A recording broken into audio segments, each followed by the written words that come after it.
สวัสดีข้าพเจ้าทวีทองสุธิดาบุตรสำหรับคลิปวิดีโอนี้ข้าพเจ้าจะมาสอนขั้นตอนการสร้างโปรเจกต์เนาะเอาล่ะสำหรับคลิปวิดีโอนี้เฮาเปิดโปรเจกต์ต้นแบบให้เบิ่งว่าโปรเจกต์ของเฮาจะเป็นประมาณนี้ก่อนที่จะได้รูปแบบหรือว่าในหน้าตาแบบนี้เฮามีขั้นตอนการเฮ็ดคือใดนั้นแม่นเฮาจะมาเว้าในคลิปวิดีโอต่อไปสำหรับคลิปวิดีโอนี้แม่นเฮาจะมาสอนวิธีการสร้างโปรเจกต์พื้นฐานซะก่อนที่จะสร้างโปรเจกต์ได้เราจะต้องทำการติดตั้ง JDK และ NetBeans ถ้าหากว่า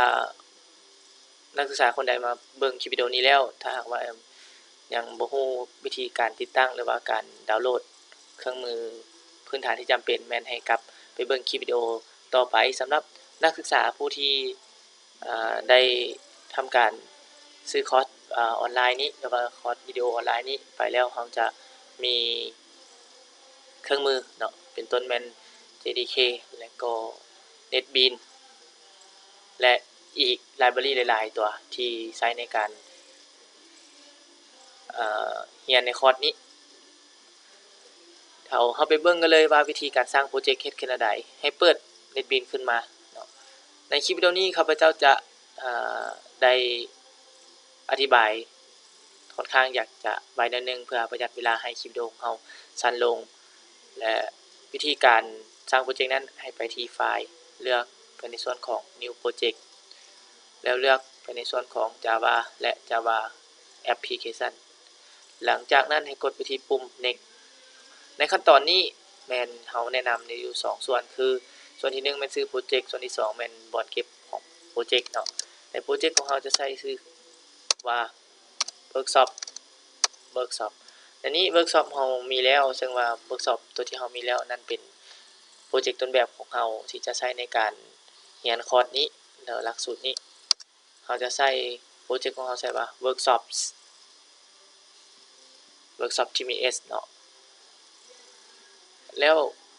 บอร์ดเก็บของเฮาจะเก็บไว้ในนี้ข้าพเจ้าจะเก็บไว้ในโฟลเดอร์นี้ถ้านักศึกษาอยากต้องการเปลี่ยนบอร์ดเก็บก็แม่นเลือกไปในส่วนของ Browse แล้วเลือกในส่วนที่ต้องการอยากจะเก็บไว้เนาะหลังจากนั้นให้กดไปที่ Finish ขั้นตอนนี้ก็เป็นขั้นตอนที่เราสามารถสร้างโปรเจกต์ได้ละเนาะหรือว่าสร้างโปรเจกต์ได้สำเร็จแล้วหลังจากที่สร้างโปรเจกต์มาแล้วเราจะได้คลาสหนึ่งที่มีชื่อคือกันกับโปรเจกต์ในเคสนี้เราจะทำการพิมพ์ค่าบางอย่างแสดงค่าบางอย่าง hello world เนาะเพื่อทดสอบว่าเราสามารถใช้งานโปรเจกต์เราได้จริงเวลาที่ข้าพเจ้ากดไปที่ปุ่ม run file เราจะได้ข้อความก็คือ hello world เกิดขึ้นสำหรับคลิปวิดีโอนี้แม่นเราจะหยุดเพียงเท่านี้ในคลิปวิดีโอต่อไปเราจะมาสอนวิธีการออกแบบ UI หรือว่าออกแบบหน้าตาให้คือกันกับโปรเจกต์ต้นแบบของเราที่ได้เขียนไว้ก่อนหน้านี้หรือว่าที่แสดงให้นักศึกษาเบิ่งอยู่นี้สำหรับคลิปวิดีโอนี้ขอจบเพียงเท่านี้ขอขอบใจสำหรับการติดตาม